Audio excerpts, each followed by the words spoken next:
en la Universidad Autónoma Metropolitana de Iztapalapa, logrando la medalla al mérito universitario en ambos casos. Posteriormente, obtuvo el grado de doctor en matemáticas en la Universidad de Houston, Texas, en 1996, lugar en el que también realizó una estancia postdoctoral de 1999 al 2002. Actualmente es profesor titularse de tiempo completo del Departamento de Matemáticas de la Universidad Autónoma Metropolitana. Su destacada dedicación lo llevó a ser de los mejores estudiantes de la UAM y como consecuencia ser de los investigadores más jóvenes contratados por la misma universidad, incluso antes de concluir su licenciatura. Desde siempre ha tenido un compromiso fuerte con su familia, como hijo, hermano, esposo, padre, por lo que administra su tiempo para, además de ser un investigador productivo, ser una persona presente en la vida de su familia. Le gusta hacer ejercicio, en particular hace natación en compañía de su esposo. El área central de sus estudios es el análisis numérico y los métodos variacionales en ecuaciones diferenciales parciales, en particular problemas de dinámica de fluidos, de frontera libre, móvil e interacción fluido-estructura.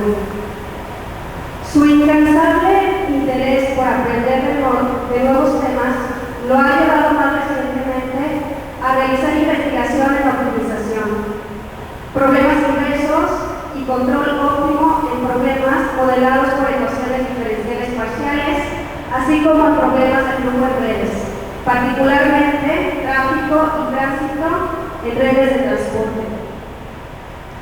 Héctor ha participado en 20 proyectos de investigación, publicado alrededor de 40 artículos de investigación, dirigido a una tesis de licenciatura, 15 de maestría, 5 de doctorado y 2 postdoctorados.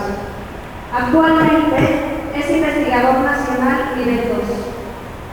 Ha sido miembro de diversos comités de evaluación de CONACYT, de la UAM y de la UNAM. Ha sido jefe del área de análisis aplicado y el área de análisis numérico y modelación matemática, coordinador de la maestría en ciencias matemáticas aplicadas de la UAM, miembro de la mesa directiva de la Sociedad Matemática Mexicana, coordinador de la temática de energía y transporte, de la red de modelos matemáticos y computacionales y coordinador de la temática, modelación matemática de la red de matemáticas y desarrollo, ambos del CONACYT. Ha sido organizador de más de 30 eventos académicos nacionales e internacionales. Es un profesor genuinamente preocupado por las circunstancias académicas, sociales y personales que viven cada uno de los estudiantes actuales y futuros. Por su experiencia, es consciente de la riqueza de colaborar con investigadores de todo el mundo a través de los alumnos y del crecimiento académico y personal que esto involucra para todos. Es por ello por lo que siempre invita a los estudiantes a continuar con su formación en el extranjero y constantemente los motiva a participar en congresos y estancias de investigación. Recibámoslo con un fuerte aplauso, por favor.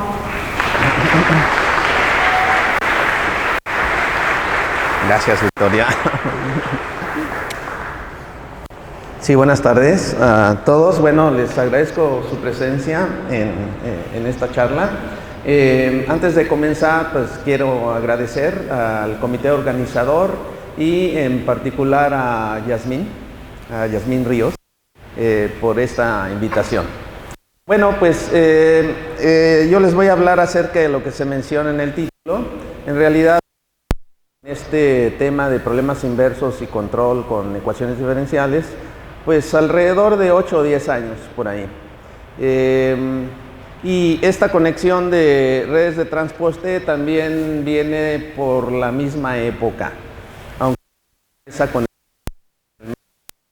Y la razón es que, pues, como grupo de investigación en la UAM, algunos colegas y su servidor, trabajamos en proyecto de fondos mixtos para CONACYT, en donde había que resolver algunos problemas que en ese momento tenían los directivos de planeación estratégica del metro.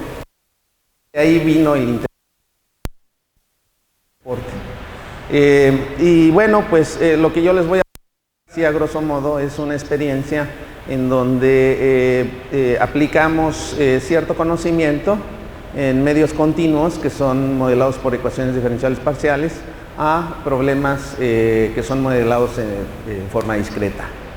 Entonces, afortunadamente con éxito en este caso, y además decidí presentar un tema de transporte porque sé que aquí en la Universidad de Nuevo León, sobre todo en la Facultad de Ingeniería Mecánica y Eléctrica, en el programa PISIS, pues hay mucha gente que trabaja, muy destacada por cierto, que trabaja en operaciones.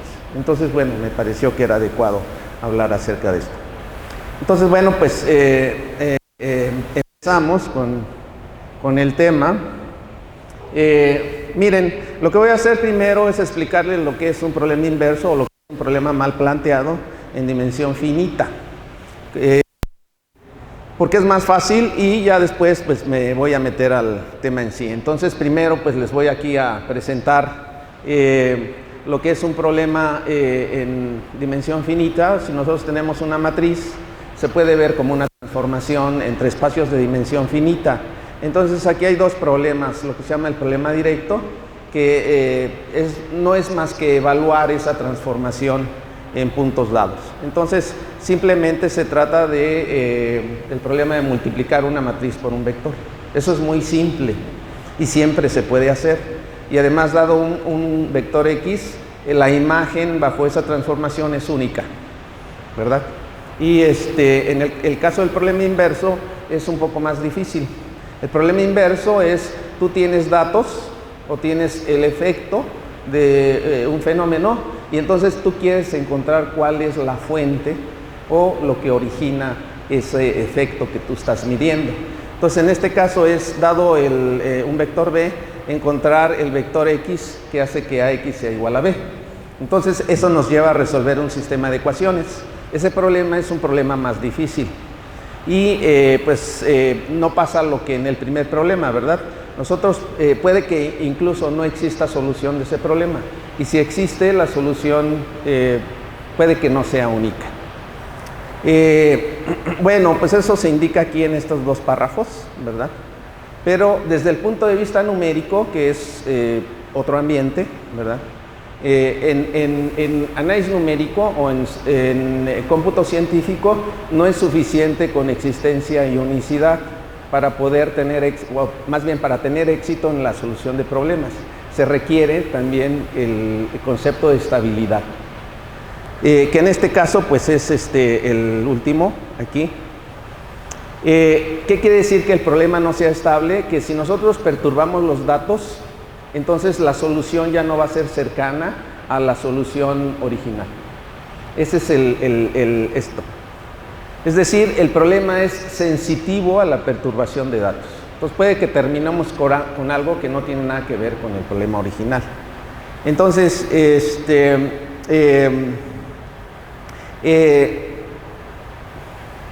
dado eso, nosotros encontramos una definición que es la definición de problema bien planteado en el sentido de Hadamard.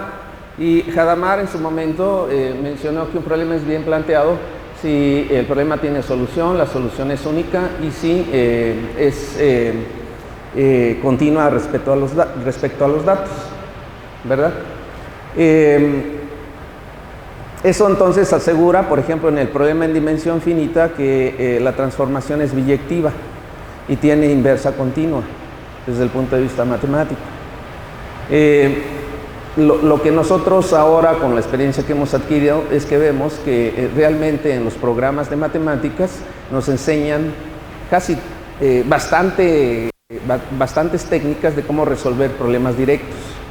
Pero es difícil encontrar la solución de problemas inversos, sobre todo en espacios de dimensión infinita o problemas asociados a medios continuos, ¿verdad? Esto es más común en el álgebra lineal, pero no en otros ámbitos. Entonces, bueno, un ejemplo de problema mal planteado, pues es el que le estoy presentando aquí, es muy simple, es un sistema de ecuaciones en donde hay menos ecuaciones que incógnitas. Si tenemos menos ecuaciones que incógnitas, el sistema es subdeterminado, tiene un número infinito de soluciones si quiere uno soluciones únicas, pues hay que imponer restricciones adicionales al problema. Por ejemplo, es muy común que este tipo de problemas, al no tener solución, ¿verdad? O sea, este sistema x igual a b no tiene solución, bueno, pues por lo menos uno en numérico, uno siempre tiene que dar una respuesta, ¿verdad? Si uno está resolviendo un problema práctico, entonces generalmente se nos piden respuestas. Y entonces uno dice, bueno, ok, no tiene solución el problema, pero yo tengo que dar una respuesta. Entonces esa respuesta que nosotros damos es lo que se llama aquel vector x, ¿verdad? Tal que a por x sea lo más cercano posible a b. Y además, para garantizar unicidad, necesitamos imponer restricciones adicionales. Entonces decimos, bueno, pues vamos a encontrar aquella solución que es lo más cercana posible a un valor que me interese, x0, por ejemplo. Si x0 es 0, entonces, bueno, la solución se llama una solución de norma mínima, que es muy común en aplicaciones. Entonces, bueno, el problema empieza aquí, ¿verdad? Cuando tenemos un problema que no tiene solución o no tiene solución única o que es inestable respecto a perturbaciones, entonces nosotros tenemos que construir formas de cómo resolver, entre comillas, si quieren ustedes, el problema que tenemos. Y entonces, algunas metodologías comunes, pues ya hay realmente mucho estudio acerca de esto, es regularización, penalización y métodos de lagrangiano aumentado, aunque hay más. Yo le estoy hablando dentro del ámbito de los métodos, digamos, clásicos. Entonces, bueno, la forma, pues aquí les voy a explicar en qué consiste la regularización de Tikhonov. Aquí tenemos la discrepancia entre los datos. Recuerden, B indica datos, es algo conocido. La discrepancia entre los datos y la solución, o más bien la imagen de la transformación bajo la solución, y requerimos la solución de norma mínima. Entonces, el problema es simple en el sentido de que simplemente hay que minimizar esta función. Esto se llama minimización cuadrática porque tenemos la norma euclidiana en este caso, pero podemos usar otro tipo de normas y plantear el problema. Entonces, bueno, lo hacemos aquí con la norma euclidiana porque en este caso pues es muy fácil calcular gradientes. Problema que es convexo. Si la matriz A es de rango completo, pues es estrictamente convexo. Y por lo tanto garantizamos la existencia de una solución de este problema, que además va a ser única. Entonces se puede encontrar usando cálculo, ¿verdad? Encontrando las condiciones necesarias de primer orden, por ejemplo, ¿no? La segunda derivada en este caso va a ser también un hessiano, que va a ser Entonces, bueno, pues simplemente resolvemos este sistema.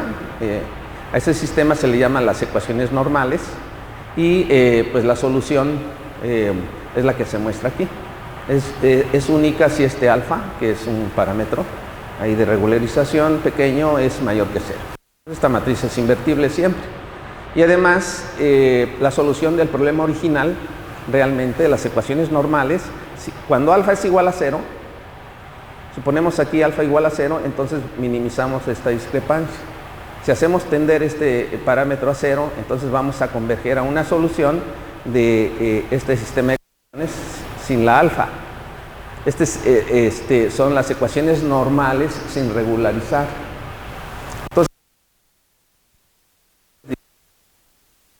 el problema es que si la matriz es de m por n, con menos renglones que columnas, esta matriz, A transpuesta por A, es de n por n. O sea, el rango de la matriz es deficiente y por lo tanto este sistema no es invertible. O sea, no tiene inverso esa matriz. Lo que tiene generalmente pues es basura realmente, aunque hagamos cosas muy buenas con esto. Por eso es que es necesario regularizar con este término.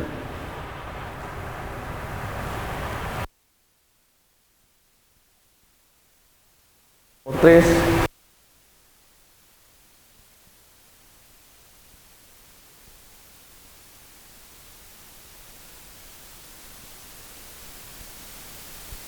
Simple, digamos, de baja dimensión, y la solución de norma mínima. Entonces, esta es la matriz A transpuesta por A, y esta matriz acá ya es la matriz regularizada. Esta matriz no es invertible, porque las dos últimas columnas son la misma, ¿verdad? Es de rango eficiente, pero esta ya es una matriz invertible. Simplemente si alfa es mayor que 0, se convierte en invertible. La solución de este sistema es este, y la solución de norma mínima es este. Pues cuando alfa tiende a 0, pues obviamente x alfa tiende a la solución de norma mínima. Pues es un ejemplo muy simple para ilustrar estos conceptos. Claro, ¿no? Este sistema de ecuaciones que nos queda en la lámina anterior, este sistema de ecuaciones siempre se puede resolver. Es un sistema simétrico definido positivo. Entonces podemos usar métodos tradicionales en el cálculo numérico, en computación científica, que son los que les muestro ahí. El problema es, es muy simple conceptualmente, pero realmente es un reto en sistemas grandes. O sea, en sistemas reales, el tamaño del sistema puede llegar a ser del orden de incluso miles de millones de ecuaciones con incógnitas. Entonces, bueno, ya resolver un problema de ese tamaño computacionalmente, pues es bastante complejo. Es un reto realmente. Entonces, bueno, una vez explicado lo que es un problema mal planteado, con ese ejemplo simple, pues ahora me voy al caso de problemas en dimensión infinita. Los problemas de dimensión infinita aparecen en ecuaciones diferenciales parciales, por ejemplo, en donde ahora en lugar de matrices vamos a tener operadores actuando en espacios de funciones.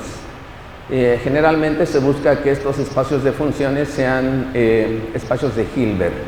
Para tener una estructura de medir productos internos, medir distancias y todo lo que se requiere en la optimización continua, ¿verdad? Entonces, cuando uno quiere resolver un problema de control, ya sea de control o un problema inverso, en donde el fenómeno que se está modelando es un fenómeno modelado por ecuaciones diferenciales parciales, entonces pues lo que hacemos es eso, es decir, cuáles son los espacios adecuados desde el punto de vista matemático, en donde viven los datos que tenemos, por un lado, y por el otro, cuáles son los espacios de funciones en donde viven las soluciones, donde vamos a buscar soluciones. Los resultados frecuentemente están asociados al tipo de espacio vectorial, en este caso espacio de función, espacio de Hilbert, que uno proponga. Entonces uno puede proponer diferentes modelos de solución, primero para el problema que uno quiere resolver. Y luego la segunda parte es ver si uno puede generar métodos para resolverlos. Entonces, bueno, les voy a presentar un problema aquí. Este es el problema de detección de fuentes volumétricas. Todo el mundo sabemos lo que es un electroencefalograma, ¿verdad? Se mide con ciertos electrodos cuál es el voltaje en la superficie de la cabeza. Y entonces, bueno, pues con eso tenemos datos. Tenemos la respuesta, viendo voltajes que son respuesta de lo que sucede internamente en la cabeza, en el cerebro particularmente. Este problema es importante porque permite detectar posibles anomalías en el cerebro, por ejemplo, focos epilépticos en el cerebro. Los médicos que se dedican a este tipo de investigación, ellos al ver el electro, el que miden, o sea, las mediciones, ellos pueden decir, analizando ese electro, si hay una anomalía o no en el cerebro. Entonces, bueno, es un problema importante desde el punto de vista médico. Aquí yo les estoy mostrando un modelo muy simple. Hay modelos más complicados. Este es un modelo de 2 capas, en donde aquí estamos poniendo que esta es la región de interés, ¿verdad?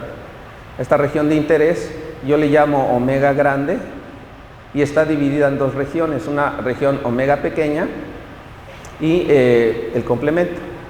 La frontera exterior, pues le vamos a llamar gamma. Entonces, bueno, el asunto es que en la frontera gamma es donde se tienen los datos, las mediciones de voltaje, en este caso, de potencial, y lo que nos interesa es encontrar de dónde vienen, o sea, de dónde vienen esos voltajes. Y nos vamos a concentrar en el cerebro, que está modelado aquí por esta región pequeña omega. Entonces, dada una densidad de corriente dentro del cerebro, eso genera en un problema estático, como el que estamos poniendo aquí, ¿verdad? Eso genera voltajes en toda la región y en particular en la frontera. Uno está midiendo solamente esos voltajes en la frontera. Y de esas mediciones queremos inferir qué es lo que hay dentro del cerebro. Es decir, de dónde vienen esas mediciones. ¿Okay? Ese es el problema inverso. El problema directo en este caso es, si tú me dices cuáles son las densidades de corriente dentro del cerebro y estás suponiendo un modelo estático, entonces simplemente resuelve este problema.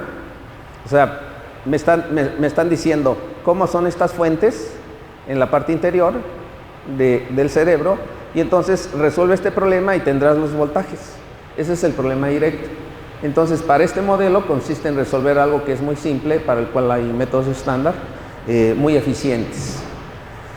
El problema inverso, pues, es dado el electro, aquí le estoy llamando phi, al electrocardiograma en la frontera, identificar la fuente, calcular la fuente. Ese es el problema inverso. Entonces, bueno, se formula de manera muy simple, pero en realidad es un problema complejo. Es no lineal, a pesar de que el modelo es un modelo lineal, suponiendo que sigma depende de la posición nada más. En este caso, bueno, sigma es la conductividad, es diferente en el dominio pequeñito que en la parte complementaria. Bueno, pues ese problema se puede plantear exactamente como el problema que les puse de dimensión finita, como un sistema de ecuaciones. Solo que en este caso, en lugar de resolver un sistema de ecuaciones, vamos a resolver una ecuación operacional. Es lo que les decía, ¿verdad? Entonces, ¿cuál es el operador? El operador es el siguiente. Si tú tienes una fuente, o sea, una densidad de corriente, entonces la imagen de eso bajo el modelo anterior es resolver la ecuación, y lo que vamos a obtener son los potenciales. Y una vez que ya tienes los potenciales, mide cómo son en la frontera. Es esto, restríngete a la frontera. Entonces ese es el problema directo. Ese es muy simple de resolver la ecuación modelo y ya, es todo. El problema, esta es la ecuación de estado, o sea, es la que hay que resolver, nada más. Pero el problema inverso es más complicado. Aquí en el problema inverso tenemos los datos. O sea, en lugar de esto, es desconocido, de hecho, tenemos los datos. Este es el electro. Y lo que se trata es de encontrar la fuente de donde vienen esos datos. Entonces, planteo de esta forma, en forma operacional, para hacer un símil con el caso.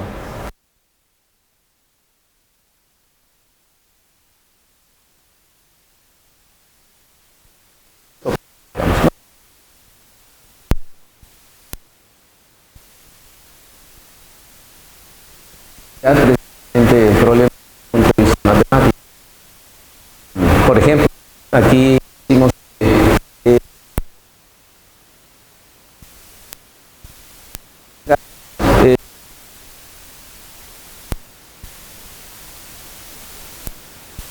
tendría que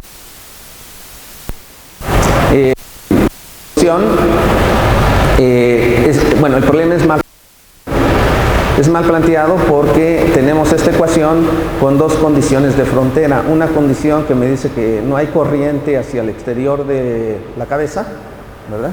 Eso es lo que dice esta condición. La otra es que la solución del electro en la frontera.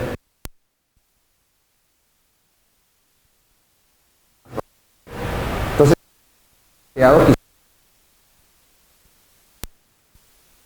espacios generales de funciones Solamente si tú lo planteas bien, tener solución, pero aún y cuando tenga solución, la solución no va a ser única. Va a haber una gran cantidad de soluciones también.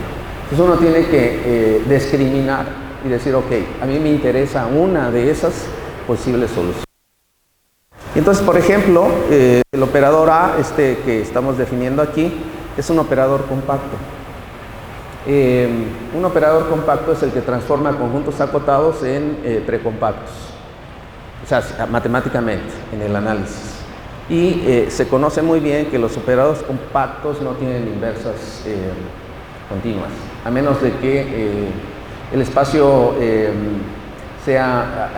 solamente tiene inversas en espacios de dimensión finita. Pero lo peor es que el operador, al ser compacto, no es la inversa, si es que existe, no va a ser continua. Entonces, cualquier perturbación que nosotros metamos en los datos, esa perturbación se va a propagar enormemente y la solución que vamos a obtener pues va a ser una solución muy mala, muy lejana de lo real. Entonces, bueno, además de que el operador tiene un núcleo distinto de cero, y eso quiere decir que solamente podemos identificar las fuentes que están precisamente en el ortogonal a este núcleo, y el ortogonal a este núcleo son las funciones armónicas. Entonces, con ese modelo que estamos planteando, solamente podemos encontrar parte de la información de donde vienen los datos, no toda la información. Si queremos encontrar toda la información, tendríamos que hacer métodos más sofisticados para encontrar la parte el núcleo, que es lo que no podemos calcular, ¿verdad?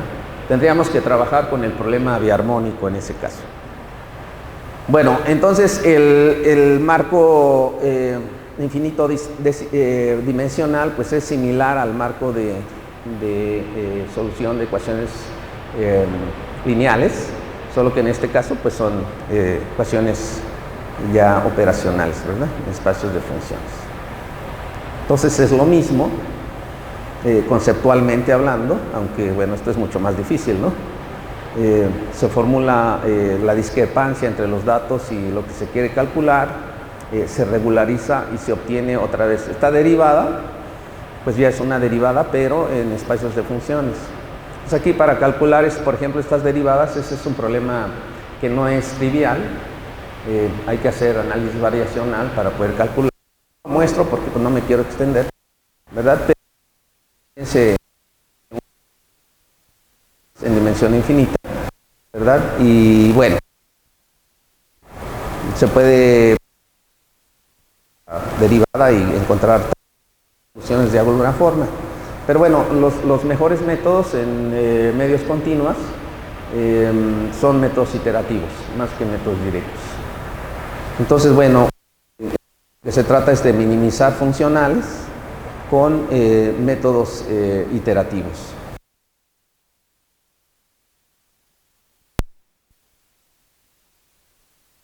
Que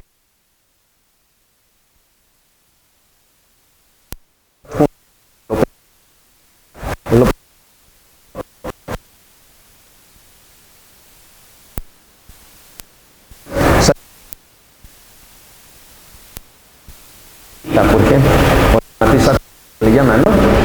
Transpuesta compleja, en caso de que esté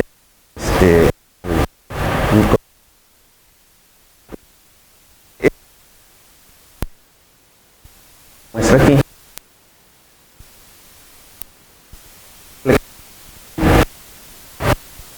Y entonces la ecuación es similar, aunque no es igual a la ecuación de estado. Para la derivada del funcional que les puse hace un momento en este valor f, primero tenemos que resolver esta ecuación, dado f, dada la fuente, resolvemos la ecuación, vamos a obtener una solución u, que después vamos a restringir y ponemos aquí, y aquí está un nuevo problema del problema adjunto.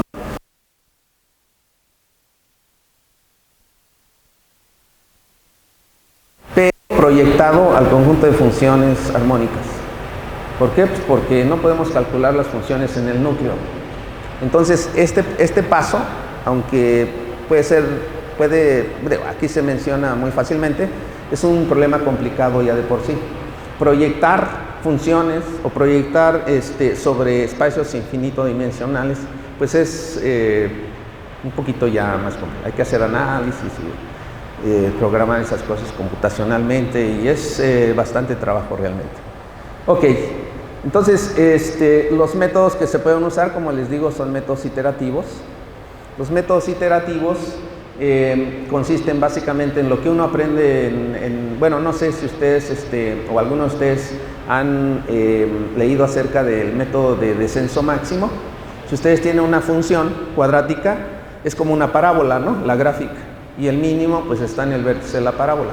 Entonces, si uno no sabe cuál es el mínimo, agarras cualquier punto en la parábola y desciendes por medio de esa parábola, por medio de la gráfica, hasta el mínimo.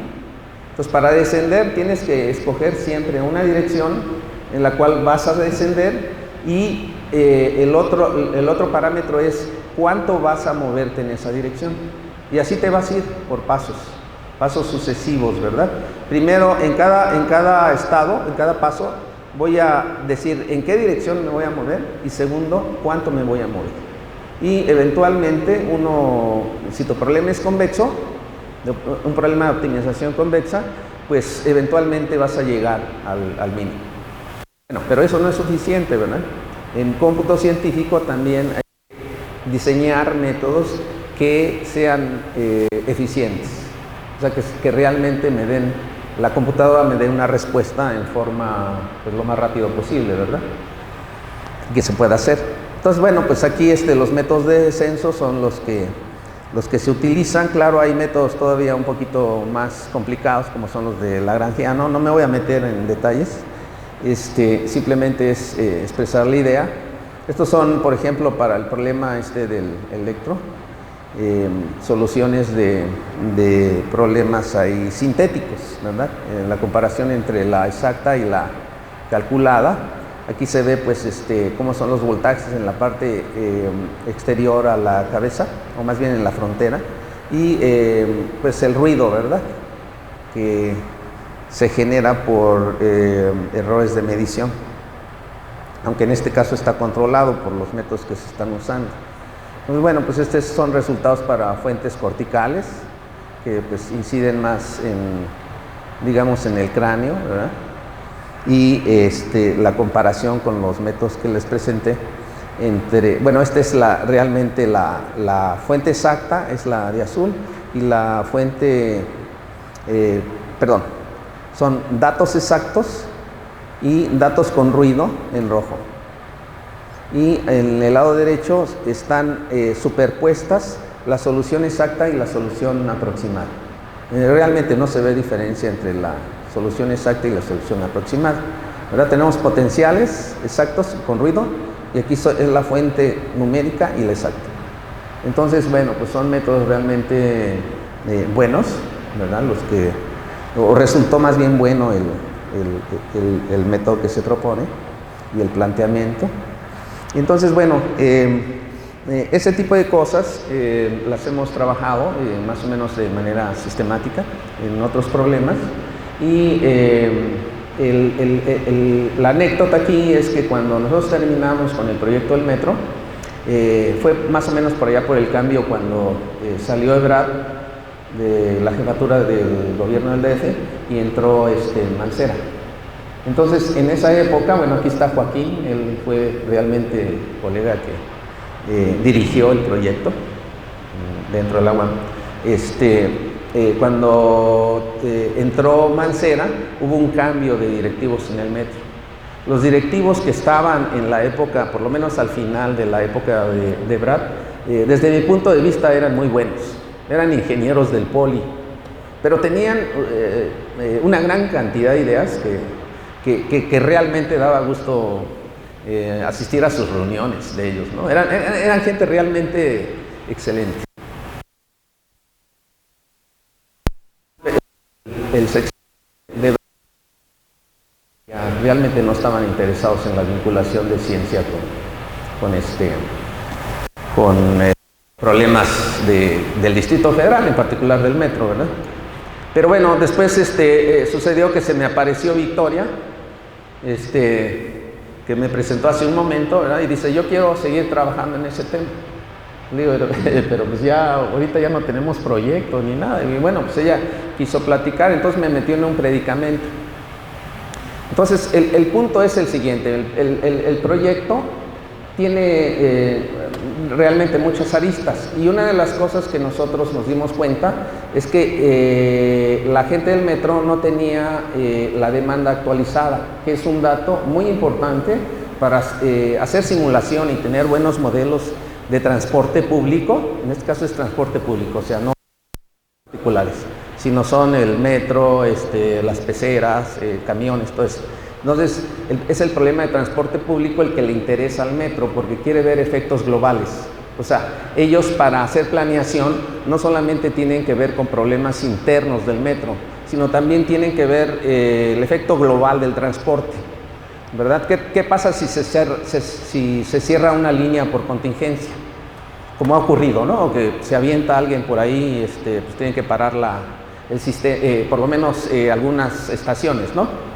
Entonces, bueno, se colapsa el proceso de transporte, y entonces tiene que haber ahí, se tiene que ver un efecto, ¿no?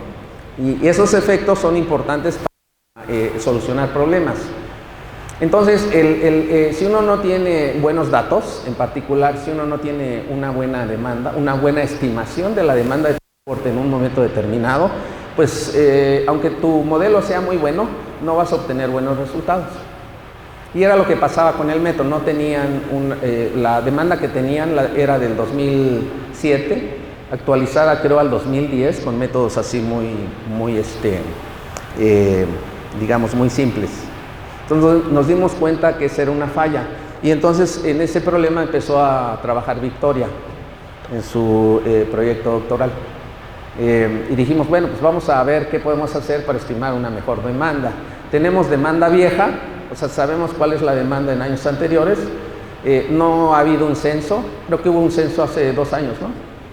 Y ya se actualizó eso, pero bueno, aún y cuando haya un censo y haya encuestas, los datos no siempre son exactos, ¿verdad? Entonces, bueno, el punto es, ¿cómo es que con información anterior y con mediciones en el sistema, tú puedes hacer una mejor estimación de la demanda que tienes? Eso es crítico. Entonces, bueno, el problema surgió precisamente de esa forma, y por eso es que empezamos a estudiar este problema.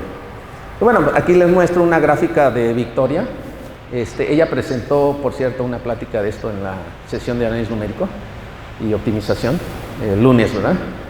Entonces, bueno, pues los que estuvieron ahí ya conocen esto. Esto es nada más ilustra la gráfica del crecimiento de la población desde 1895 hasta 2010. Entonces, bueno, pues hay un crecimiento. Aquí es la ley de Malthus, ¿verdad? De crecimiento de poblaciones. Pero no sigue la sigmoide, que es la otra, la de Berghulst, ¿verdad? Son modelos de población, digamos, ¿no? Entonces aquí hay un corte y aquí se corta el crecimiento. Este es el año del sismo, del 85.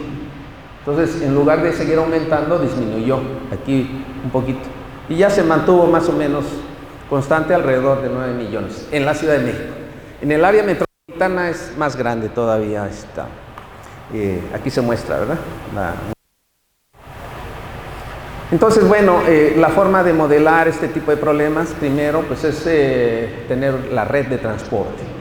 Y la red de transporte indica todas las vías por las que circulan camiones, el mismo metro, peceras, etc. Entonces, esta red de transporte se muestra aquí. Los elementos principales, no son todos, pero son los principales de una red, son los nodos. Los nodos pues son regulares que simulan, por ejemplo, paradas de líneas de transporte, estaciones, y los centroides modelan precisamente origen de demanda.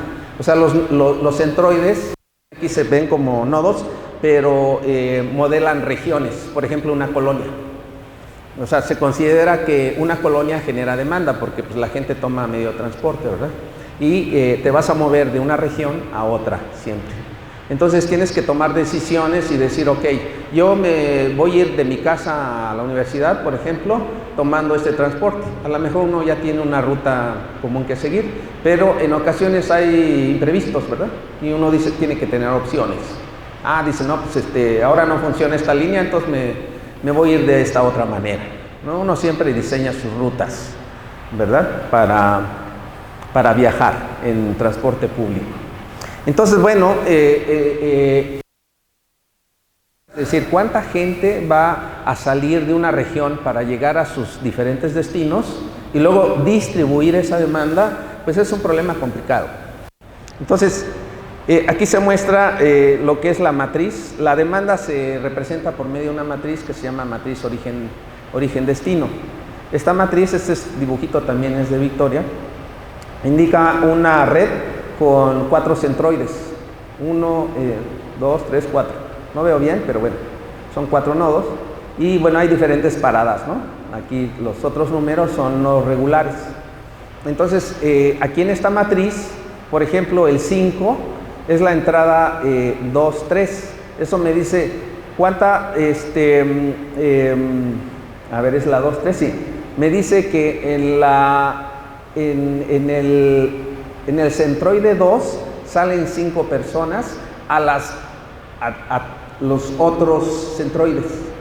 Es el total de personas que salen de ese centroide, o es la demanda que se origina en una región. ¿Okay? Entonces, estos números son enteros. Y de esa manera, como pues tenemos tantos orígenes como destinos, pues tenemos una matriz cuadrada del tamaño del número de orígenes, ¿verdad? Y destinos. Entonces depende de en cuántas regiones dividamos un mapa de transporte, ¿verdad? Por ejemplo, en el caso del área metropolitana, de esta red que les mostré, en esta región se dividió como en 3,000 regiones, ¿no? En donde se origina demanda. Entonces la matriz es de 3,000 por 3,000, la matriz origen-destino. Son 9 millones de incógnitas, ¿verdad? Entonces, bueno, pues hay un modelo, ¿verdad? Para lo que se llama asignación de tránsito. Una vez que tú conoces la demanda, suponiendo que sabes cuánta gente va a salir de cada origen a cada uno y cómo se va y a qué destinos va cada una de esas personas.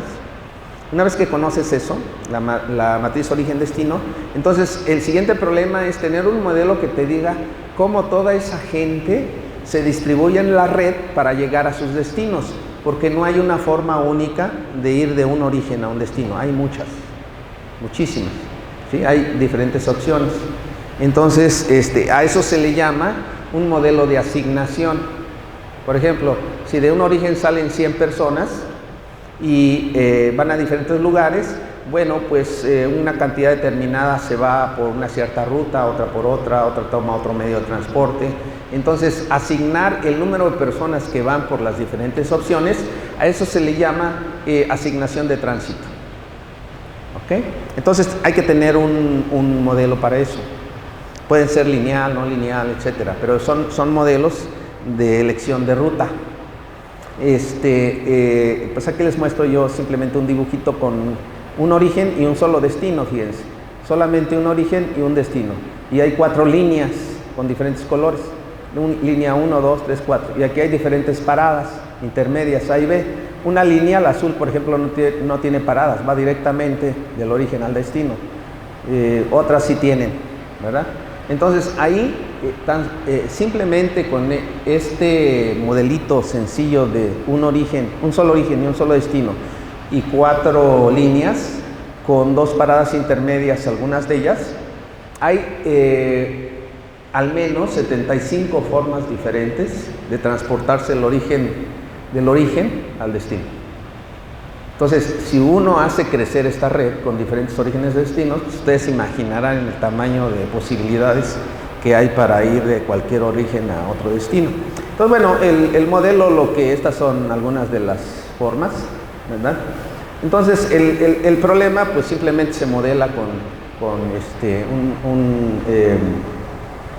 un modelo, valga la redundancia, y ese modelo, si es lineal, lo podemos representar mediante una matriz.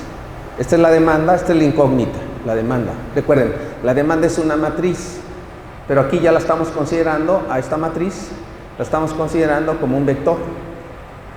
O sea, si el número de centroides es n, el tamaño de este vector g es n cuadrada, es una matriz, pero ya vista como vector.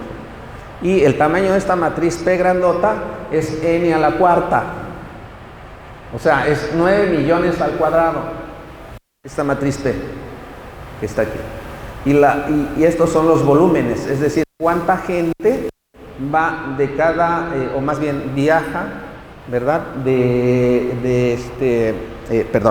Cómo se divide la gente de un origen a un destino en las diferentes rutas. El volumen de gente en cada una de las líneas de transporte, por ejemplo, ¿verdad? Entonces es un problema inmenso. Y además este problema es altamente subdeterminado.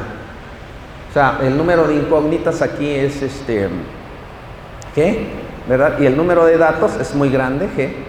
El número de datos son los volúmenes que uno mide en ciertas segmentos estratégicos.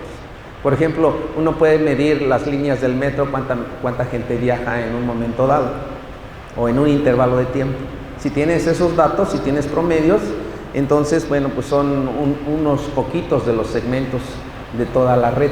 Entonces tienes muy poquita información, ¿verdad?, para recuperar la demanda que es muy grande en tamaño. Entonces, bueno, es altamente indeterminado.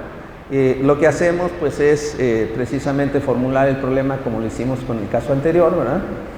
Aquí le muestro pues lo más simple que se hace, que es simplemente la discrepancia entre los datos. Tienes datos de volumen, quieres calcular demanda, pues mide la discrepancia y haz un conjunto de iteraciones, ¿verdad?, en el negativo del gradiente.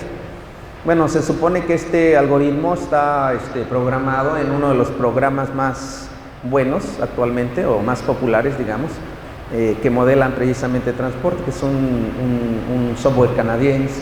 Y este software, pues digo, no lo escogimos nosotros, es el que usa la gente del metro. O sea, ellos estiman,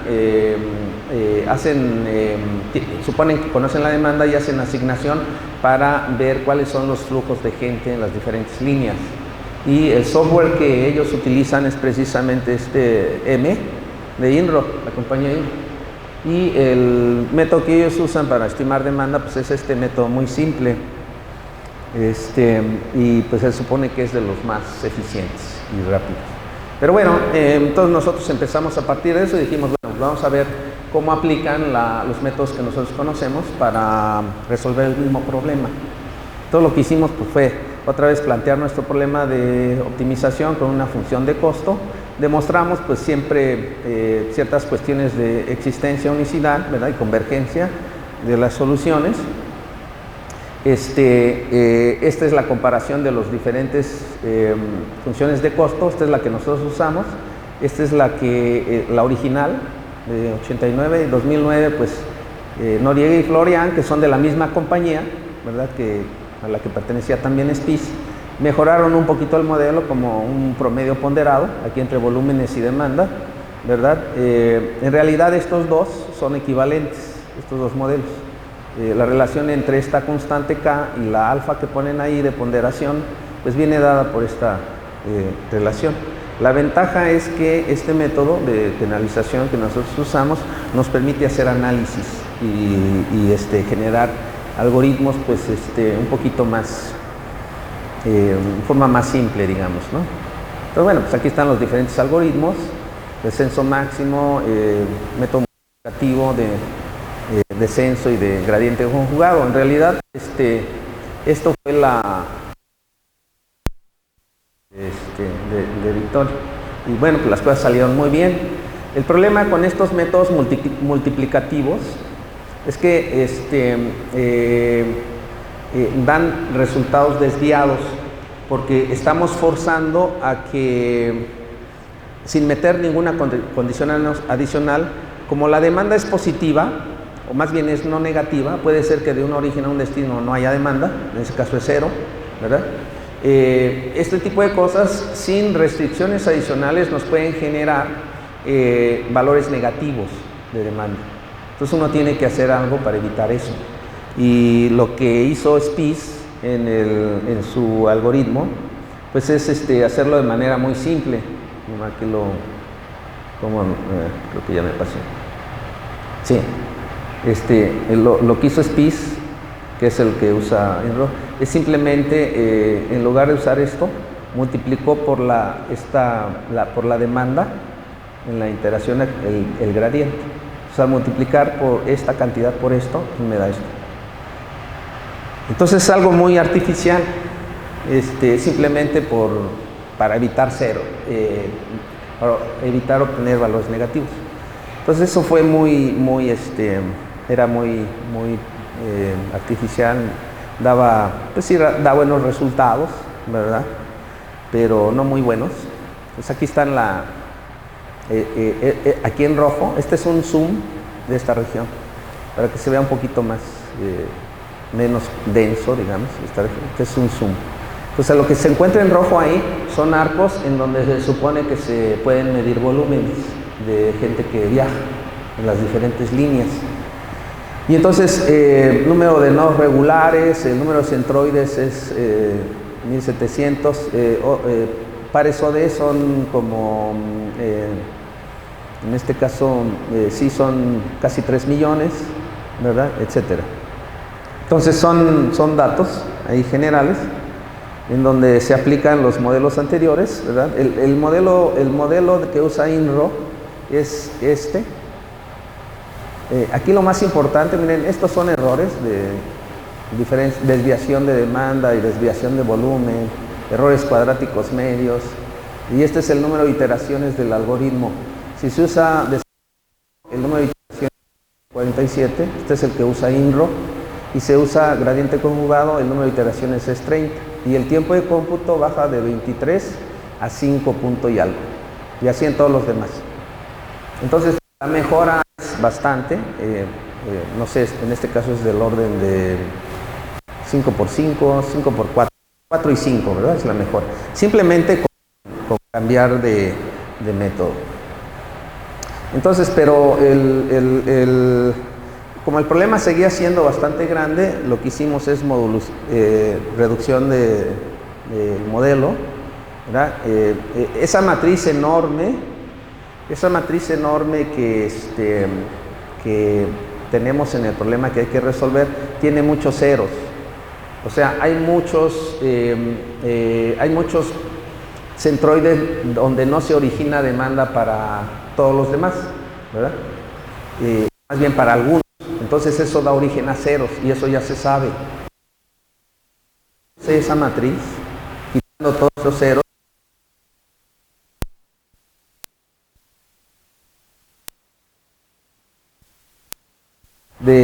lo bajamos, ¿verdad? Lo bajamos de 23 a 5.7. Haciendo reducción, bajamos a 1.2. Entonces de 23 bajamos a 1.2. No cómputo. Bueno, así rápido porque ya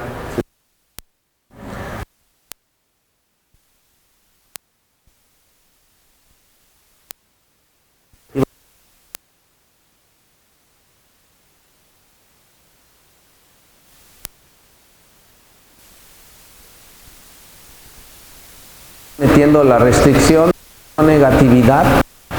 no negatividad. Esta restricción de no negatividad de la demanda de forma explícita, tenemos que introducir una nueva variable que le llamamos y, y esa viene aquí. Más complicado que el original, pero con el cual podemos obtener mucho mejores resultados en el caso de la red.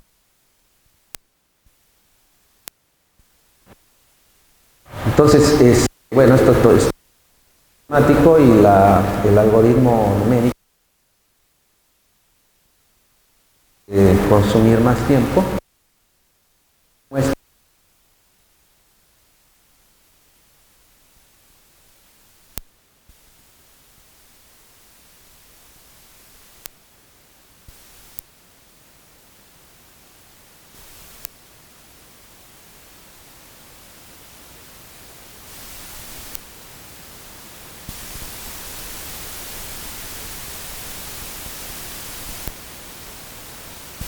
gráfico mejor que esta otra. Esto es los modelos que usa software Inrock, que yo les pues todavía mejor con el modelo reducido.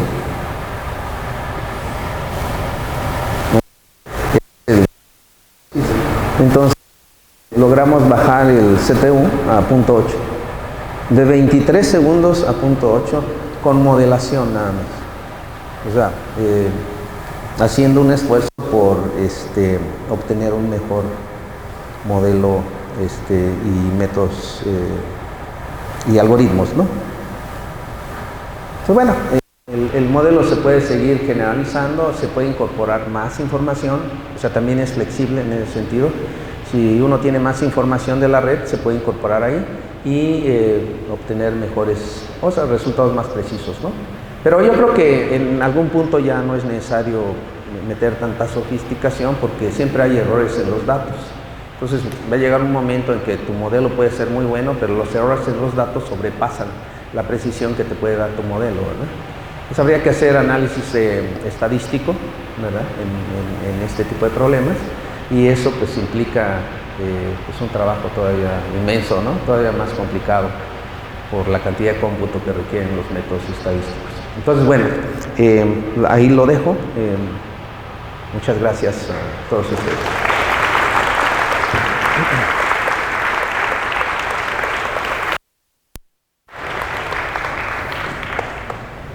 Tenemos tiempo para preguntas.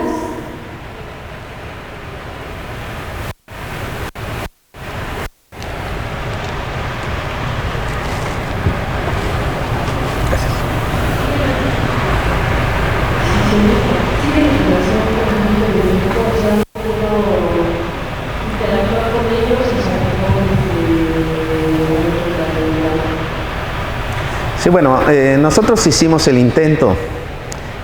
Seguimos, en realidad teníamos contacto con el ingeniero Pablo Torres, ¿verdad? Era el subdirector de planeación estratégica del metro, pero llegó un momento, o sea, seguimos teniendo, no sé, como un año, tal vez, algo así, ¿no? De interacción con él, pero llegó un momento en el que él dijo que ya no podía seguir colaborando con nosotros. Incluso lo quisimos incluir en un artículo, pues de divulgación que hicimos, y no aceptó porque los directivos en ese momento no les permitían ese tipo de cosas. O sea, es realmente triste, ¿no? Que desde la misma alta burocracia se impide la interacción o la fluidez entre investigadores y pues gente que toma decisiones.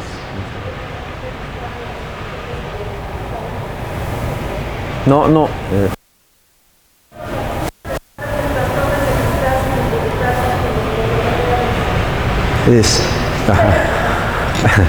Sí, en realidad el ingeniero Torres era el que hacía la chamba. Él no era un burócrata. O sea, él sí le metía esto del software. O sea, tenía 10 años de experiencia usando el software, solo que pues tenían problemas.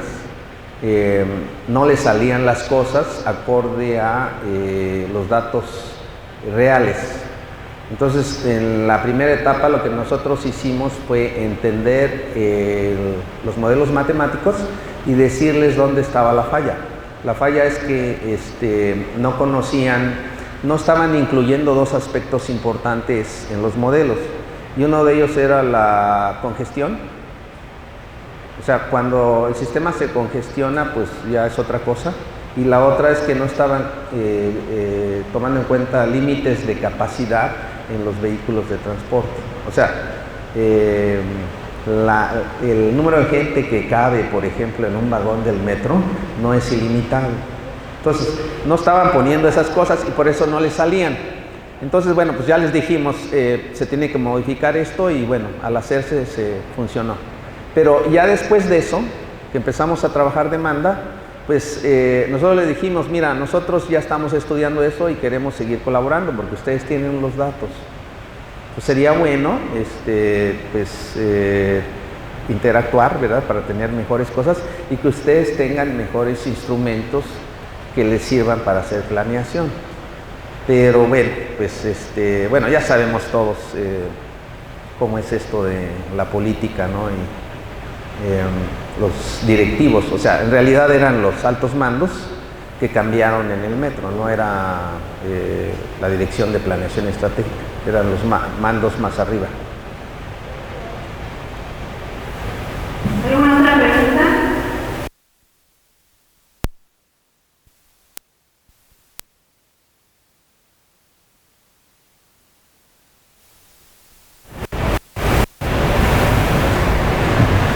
Se voy a proceder a leer el reconocimiento.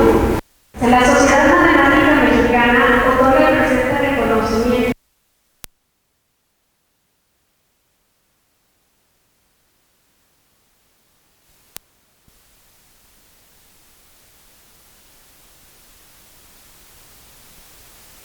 de 51.